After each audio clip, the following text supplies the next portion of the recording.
बिस्मिल्लाहिर्रहमानिर्रहीम। बेटा gases exchange 10th class biology lecture number 3। बेटा लेक्चर नंबर 3 के अंदर आज जो हमारा टॉपिक है पढ़ने के लिए वो है मैकेनिज्म ऑफ ब्रीदिंग।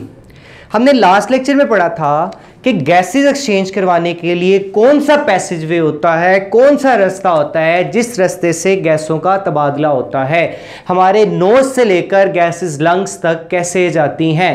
अब वो कौन कौन सा प्रोसेस है जो बॉडी के अंदर लेके जाता है और कौन सा प्रोसेस है जो उसको बॉडी से बाहर निकालता है। बेटा ब्रीदिंग क्या होती है? कोई भी physical movement associated with exchange of gases. Physical movement का मतलब है कि जिसमें हमारे बॉडी पार्ट्स मूव करें, या तो गैस को बॉडी के अंदर लेके आए या गैस को बॉडी से बाहर निकाल लें। जो अंदर लेके गैस आएंगे वो ऑक्सीजन है और जिसको बॉडी से बाहर निकालेंगे हम वो है कार्बन डाइऑक्साइड। इस फिजिकल मूवमेंट को जो हमारी बॉडी के डिफरेंट ऑर्गन्स करते हैं उस मूवमेंट को हम क्या बोलते हैं? ब्रीदिंग बोलते हैं।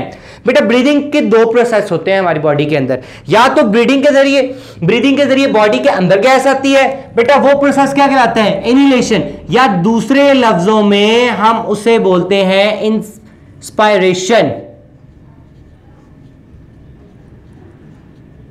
इसी तरीके से बेटा अगर बॉडी के बाहर गैस जाती है तो या तो हम उसे एक्सहेलेशन बोलते हैं बेटा, या उसे हम बोलते हैं एक्सपायरेशन। तो बेटा इन्हें इंस्पायरेशन या एक्सपायरेशन का वर्ड भी यूज हो तो आप लिख सकते हैं। अब बेटा दो प्रोसेस हो गए, हमें पता लग गया जी, एक है इंस्पायरेशन या इनहेलेशन, दूसरा एक्सहेलेशन या एक्सपायरेशन। अब हमें क्वेश्चन आता है डिफरेंशिएट बिटवीन इंस्पायरेशन और एक्सपायरेशन 2 मार्क्स के लिए बोर्ड में, तभी भी हम उसको इस तरह से करेंगे। लॉन्ग क्वेश्चन आता है बेटा तो आप इसको अलग-अलग से भी हेडिंग्स देके कर सकते हैं और इकट्ठा भी इस तरह से कर सकते हैं डिफरेंशिएट करके। अब बेटा इनहेलेशन क्या है? In which we take air in, हम हवा लेकर जाते हैं बॉडी के अंदर, ऑक्सीजन नहीं हवा लेकर जाते हैं अंदर। बेटा वो हवा जब हम अंदर लेकर जाते हैं बॉडी के तो उस प्रोसेस को हम क्या बोलते हैं? इनहेलेशन। बेटा वो तरीकाकार जिसके जरिए हम बॉडी से इम्प्योर एयर, इम्प्योर का मतलब होता है जिसमें कार्बन डाइऑक्साइड शामिल हो या अदर गैसेस शामिल हो, बाहर निकालते हैं, वो प्रोसेस क्या कहलाता है बेटा? एक्सपायरेशन, जिसके जरिए हम इम्प्योर एयर को बॉडी से बाहर निकालते हैं। अब कौन कौन सी बॉडी के ऑर्गन्स या बॉडी के पार्ट्स हमें मूव करना पड़ते हैं? बेटा सबसे पहले जो चीज मूव होती है वो रिब्स मूव होती हैं। आपको पता है लंग्स होते हैं प्रोटेक्ट होते हैं किसके जरिए? रिब्स के जरिए। बेटा जब इंस्पायरेशन होती है बॉडी के अंदर हवा आती है बेटा तो रिब्स मसल क्या करते हैं? कॉन्ट्रैक्ट। कॉन्ट्रैक्ट का मतलब क्या है? अगर मैं कहूं कि ये मेरे पास रिब्स हैं दोनों की दोनों, तो इनके दरमियान में जो मसल लगा होता है बेटा उसे बोलते हैं इंटरकोस्टल मसल्स। हम सांस लेते हैं, लेकर देखें आप जरा, तो आपके जो ये रिब्स मसल है ये कहां पर आते हैं? अपवर्ड आते हैं, ऊपर की तरफ आते हैं बेटा। तो इसकी वजह से रिब्स मसल क्या करते हैं? कॉन्ट्रैक्ट। रिब्स के दरमियान जो मसल होते हैं वो सिकुड़ते हैं ताकि जो नीचे वाली रिब्स हैं वो कहां पर आए? ऊपर की तरफ आए बेटा। तो रिब्स मसल कॉन्ट्रैक्ट करते हैं और रिब्स इनकी वजह से क्या हो जाती है? थोड़ी सी ऊपर की तरफ हो जाती हैं। बेटा रिब्स के नीचे जो एक एरिया होता है, ये जो एरिया है रिब्स के नीचे, ये मसल्स का एरिया, इसे बोलते हैं डायाफ्राम। क्या बोलते हैं? डायाफ्राम। बेटा रिब्स मसल कॉन्ट्रैक्ट करते हैं और रिब्स क्या करती हैं? रेस थोड़ा सा ऊपर की तरफ आती हैं। रिब्स मूवमेंट एक्सहेलेशन में क्या होती है बेटा? इसका बिल्कुल ऑपोजिट। अगर इसमें कॉन्ट्रैक्ट करते हैं बेटा तो एक्सहेलेशन में रिब्स मसल क्या करेंगे? रिलैक्स करेंगे। और रिब्स अगर इसमें रेज्ड हो रही हैं बेटा तो इस रिब्स इसमें क्या करेंगी? अपनी नॉर्मल पोजीशन पर आएंगी जहां पर वो पहले मौजूद थी इंस्पायरेशन से। बेटा दूसरी जो चीज है वो है डायाफ्राम।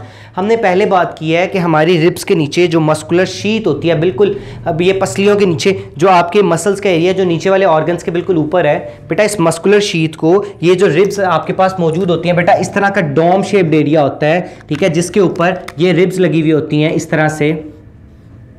बेटा ये रिब्स हैं, ठीक है, और ये रिब्स और इसके नीचे बेटा ये जो डोम शेप्ड एरिया, ये जो एरिया है ये मस्कुलर शीथ का जिसके नीचे डिफरेंट ऑर्गन्स प्रेजेंट है बेटा, इसे हम बोलते हैं डायाफ्राम। इसे बोलते हैं डायाफ्राम। जब इंस्पायरेशन होती है तो जो डायाफ्राम होता है ये कॉन्ट्रैक्ट करता है, लोअर्ड नीचे की तरफ चला जाता है। लेकिन जब एक्सहेलेशन होती है बेटा तो डायाफ्राम क्या करता है? रिलैक्स्ड और दोबारा ऊपर की तरफ आ जाता है। बेटा जैसे ही ऊपर की तरफ आता है ना तो उसकी शेप डोम शेप्ड हो जाती है। डोम शेप्ड का मतलब कुछ इस तरह से, जैसे मस्जिद का गुंबद होता है नीचे की तरफ। लेकिन बेटा जब ये ऊपर की तरफ जाता है तो इसकी बॉडी की शेप कुछ इस तरह से होती है। ये तो कब होगा डॉम शेप? जब ये कहां पे करेगा? लोअर साइड पर आएगा। लेकिन जब ये दूसरी फॉर्म में होगा तो किस फॉर्म में होगा बेटा? इस फॉर्म में, लेस डॉम शेप्ड में। जब ये कहां पर जाएगा? अपवर्ड मूव करेगा। तो बेटा जब इनहेलेशन होती है तो डायफ्राम कॉन्ट्रैक्ट करता है और लोअर्ड नीचे की तरफ हो जाता है। जब वो नीचे की तरफ होता है तो थोड़ा सा खुल जाता है और लेस डोम लाइक होता है। बेटा एक्सहेलेशन में क्या होता है कि डायफ्राम रिलैक्स करता है और रेस्ड हो जाता है। जब वो रेस्ड होता है तो उसकी बॉडी शेप किस तरह की हो जाती है? Dome shape. थर्ड बेटा प्रेशर ऑन लंग्स। इंस्पायरेशन है, बॉडी के अंदर हवा जानी है, तो उसका मतलब सीधी सी बात है लंग्स के ऊपर प्रेशर क्या होगा? कम। बेटा इंक्रीज एरिया होता है थोरेसिक कैविटी का, क्योंकि डायफ्राम नीचे आ गया। देखें ना, डायफ्राम क्या आ गया? नीचे की तरफ आ गया। पसलियाँ क्या चली गई? ऊपर, रिब्स ऊपर चली गई, दरमियान में एरिया बन गया बेटा। तो इंक्रीज क्या हो जाता है? थोरेसिक कैविटी का एरिया। दूसरा pressure on lungs reduce, lungs के ऊपर प्रेशर क्या हो जाता है? कम। इसका ऑपोजिट देखें, लंग्स जब एक्सहेलेशन होती है तो बेटा तो रिब्स क्या करती हैं? नॉर्मल पोजीशन में आ जाती हैं। डायफ्राम भी क्या आ जाता है? ऊपर। एरिया क्या हो जाता है? कम। जब एरिया कम होता है तो लंग्स के ऊपर प्रेशर क्या हो जाता है? ज्यादा। अब एयर मूवमेंट क्या है? जब बेटा लंग्स के ऊपर प्रेशर कम होगा तो हवा किस तरफ आएगी? अंदर की तरफ आएगी। तो एयर मूव कहां पे करती है? Inside of the body. बेटा जब एरिया कम हो गया है तो लंग्स के ऊपर प्रेशर क्या हो गया है? ज्यादा हो गया है। जब लंग्स के ऊपर प्रेशर ज्यादा होगा तो हवा जिस्म से क्या करेगी? बाहर चली जाएगी। इस तरह से क्या हो जाएगा? एक्सहेलेशन। बेटा ये तो था इंस्पायरेशन किस तरह से होती है और एक्सहेलेशन किस तरह से होती है। अगला सवाल ये पैदा होता है कि हमारी बॉडी 1 मिनट में कितनी दफ़ा सांस लेती है? बेटा एक नॉर्मल पर्सन जो बिल्कुल ठीक है बेटा, उसकी बॉडी जो है वो 16 to 20 टाइम्स 1 मिनट में 16 से 20 दफ़ा सांस लेता है वो बंदा 1 मिनट में। बेटा ये कंट्रोल कौन करता है सांस लेने का काम?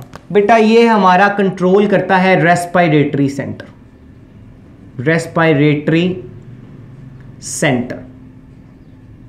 सर ये रेस्पिरेटरी सेंटर होता कहां पर है? ब्रेन में बेटा। हमारे ब्रेन में एक रेस्पिरेटरी सेंटर मौजूद होता है जिसे हम हाइपोथैलेमस भी कहते हैं, जो हमारे ब्रीदिंग रेट को कंट्रोल करता है। प्रैक्टिकल की बुक में आपके पास एक क्वेश्चन होता है, what is the stimulus of breathing? What is the stimulus of breathing? सांस लेने का स्टिमुलस, सांस लेने की जो कहते हैं कि हमें क्यों महसूस होता है सांस लेना, क्यों होता है? बेटा इसका आंसर क्या होता है? इसका आंसर ये होता है concentration of carbon dioxide in blood. जब हमारे खून में कार्बन डाइऑक्साइड की मिकदार ज्यादा होती है तो हमें ये स्टिमुलस आता है कि हम क्या लें? सांस लें।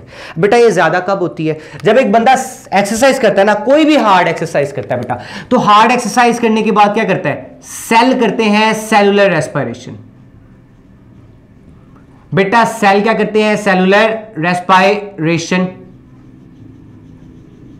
बेटा जब सेलुलर रेस्पिरेशन करते हैं सेल, तो सर सेल की सेलुलर रेस्पिरेशन से प्रोड्यूस क्या होता है? बेटा तो सेल की सेलुलर रेस्पिरेशन से प्रोड्यूस होती है कार्बन डाइऑक्साइड। बेटा ये जो कार्बन डाइऑक्साइड है ये कहां पर जाती है? बेटा ये जाती है ब्लड में। जितनी कार्बन डाइऑक्साइड प्रोड्यूस हुई एक्सरसाइज करने के बाद, ये सारी की सारी कहां पे चलेगी? ब्लड में चलेगी। बेटा ये जैसे ही ब्लड के अंदर जाती है तो ब्लड के अंदर जाने के बाद कार्बन डाइऑक्साइड की कंसंट्रेशन इन ब्लड, जो कार्बन डाइऑक्साइड की मिकदार होती है खून के अंदर, बेटा वो क्या हो जाती है? वो हो जाती है इंक्रीज। जैसे इंक्रीज होती है तो ये मैसेज भेजती है रेस्पिरेटरी सेंटर को।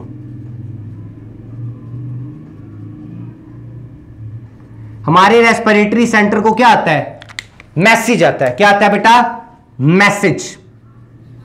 मैसेज क्या आता है? कि स्टार्ट करवा दो ब्रीदिंग। स्टार्ट क्या करवा दो? ब्रीदिंग। सांस लेना क्या करवा दो? स्टार्ट करवा दो। जैसे फिर हम स्टार्ट करवाते हैं सांस लेना बेटा, तो सांस लेने की वजह से क्या होता है? जो एक्स्ट्रा कार्बन डाइऑक्साइड होती है वो बॉडी से बाहर, और उसकी जगह क्या आ जाती है? ऑक्सीजन। हमने क्या बात की? हमने बात की कि हमारी नॉर्मल ब्रीदिंग कितनी है बेटा? 16 to 20 टाइम्स। एक बंदा 16 से 20 दफ़ा सांस लेता है। सांस लेने के लिए हमारे जिस्म के अंदर कौन सा ऑर्गन है? हमारा रेस्पिरेटरी सेंटर है, जो ब्रेन, दिमाग में वाक़ है।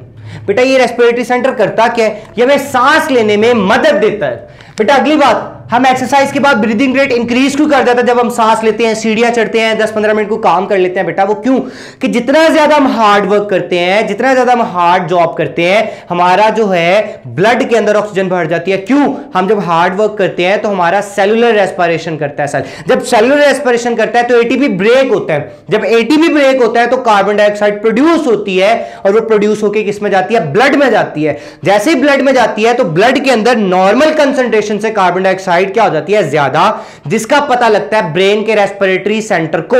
जैसे ही रेस्पिरेटरी सेंटर को पता लगता है वो फौरन से मैसेज भेजता है लंग्स को कि रेस्पिरेशन क्या करवा दो? इंक्रीज। ब्रीदिंग रेट क्या करवा दो? इंक्रीज। ब्रीदिंग रेट इंक्रीज की वजह से क्या होता है? जो एक्स्ट्रा अमाउंट होती है कार्बन डाइऑक्साइड की वो बॉडी से बाहर और उसकी जगह क्या आ जाती है? ऑक्सीजन शामिल हो जाती है।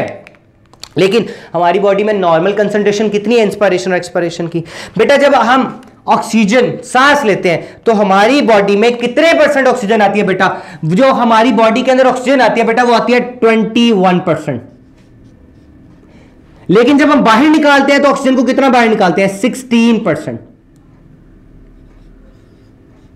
हम कितनी ऑक्सीजन इंस्पायर्ड करते हैं बेटा? 21%। और एक्सपायर्ड कितनी करते हैं? 16%। बेटा कार्बन डाइऑक्साइड कितनी इंस्पायर करते हैं? हम जब सांस लेते हैं तो बेटा हवा के साथ 0.04% कार्बन डाइऑक्साइड हमारी बॉडी में आती है। लेकिन बेटा जब हम सांस बाहर निकालते हैं बेटा तो 4% इंस्पायर्ड कितनी करते हैं बेटा? 0.04%। और एक्सपायर्ड कितनी करते हैं? बाहर कितनी निकालते हैं? 4%, जो हमारे सेल के अंदर मौजूद होती है वो लंग्स के जरिए बॉडी से बाहर। बेटा वाटर वेपर्स कितने आते हैं? वाटर वेपर्स हमेशा वेरिएबल आते हैं, मतलब किसी ना किसी चीज के साथ मिक्स होकर आते हैं, डिफरेंट अमाउंट्स में आते हैं। लेकिन बेटा जब हम एक्सपायर्ड करते हैं तो किस फॉर्म में करते हैं बेटा? सैचुरेटेड फॉर्म में, मिक्सचर की फॉर्म में, किसी और चीज की। बेटा डस्ट पार्टिकल वेरिएबल, कभी ज्यादा कभी कम, कोई फिक्स अमाउंट नहीं है। लेकिन बेटा निकालते कितने हैं? नन। कभी ऐसा हुआ है कि सांस लें और आपके मुंह से गर्दो गुबार निकले? डस्ट पार्टिकल जब आप इंस्पायर्ड करते हैं ना तो सारे के सारे आपकी नेजल कैविटीज को क्या करती है? रोक लेती है और अंदर जाने नहीं देती। इसलिए जब आप बाहर हवा को निकालते हैं तो उसके साथ डस्ट पार्टिकल नहीं निकलते, सिर्फ हवा निकलती है। बेटा टेम्परेचर डिफरेंट, सर्दियां तो एयर का टेम्परेचर क्या होगा? कम। गर्मियां तो हवा का टेम्परेचर क्या होगा? ज्यादा। लेकिन ये तो क्या है? इंस्पायर्ड करना। एक्सपायर्ड कितना करेंगे बेटा? हमेशा, चाहे सर्दियां हैं चाहे गर्मियां हैं, बेटा आप हमेशा एक्सपायर्ड करोगे इक्वल टू बॉडी टेम्परेचर। जितना आपका बॉडी टेम्परेचर होगा उस टेम्परेचर के मुताबिक ही आप हवा को जिस्म से बाहर निकालेंगे। ये तो था बेटा आज का टॉपिक, कंप्लीट हो गया मैकेनिज्म ऑफ ब्रीदिंग। हमें क्वेश्चन कैसे आते हैं बेटा? Right a short on breathing. ये आपके पास शॉर्ट क्वेश्चन है बेटा।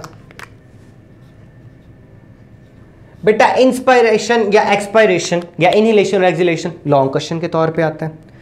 What is the stimulus of breathing? मैंने बार बार बताया, जिसका आंसर भी मैंने बताया, concentration of carbon dioxide in blood, के खून में कार्बन डाइऑक्साइड की कितनी मिकदार मौजूद है उस वो अमाउंट हमें बताएगी कि हमारा ब्रीदिंग रेट क्या होगा। जितनी कार्बन डाइऑक्साइड की कंसंट्रेशन बढ़ती जाएगी उतना हमारा ब्रीदिंग रेट ज्यादा होता जाएगा। अब बेटा कैसे आफ्टर एक्सरसाइज होता है? ये लिखा हुआ है आपके पास। नॉर्मल ब्रीदिंग रेट कितना है? एमसीक्यूज में पूछा जाता है और शॉर्ट क्वेश्चन में पूछा जाता है बेटा 16 to 20 टाइम्स। एमसीक्यूज में पूछा जाता है आपके पास कि रेस्पिरेटरी सेंटर कहां पर होता है बेटा? तो रेस्पिरेटरी सेंटर बेटा कहां पर होता है? रेस्पिरेटरी सेंटर बेटा मौजूद होता है आपके पास ब्रेन में। फिर उसके बाद बेटा इनकी कंसंट्रेशन पूछी जाती है। ये एमसीक्यूज के तौर पे भी आता है और शॉर्ट क्वेश्चंस के तौर पे भी आता है। आप इसको टेबल की फॉर्म में ही लिखेंगे, उनको बताएंगे बोर्ड को कि हमारे पास इंस्पायर्ड एयर की अमाउंट इतनी है और एक्सपायर्ड की इतनी है। ये तो था बेटा आज का टॉपिक, ठीक है। नेक्स्ट टाइम रेस्पिरेटरी डिसऑर्डर्स पे बात होगी। जज़ाकल्लाह।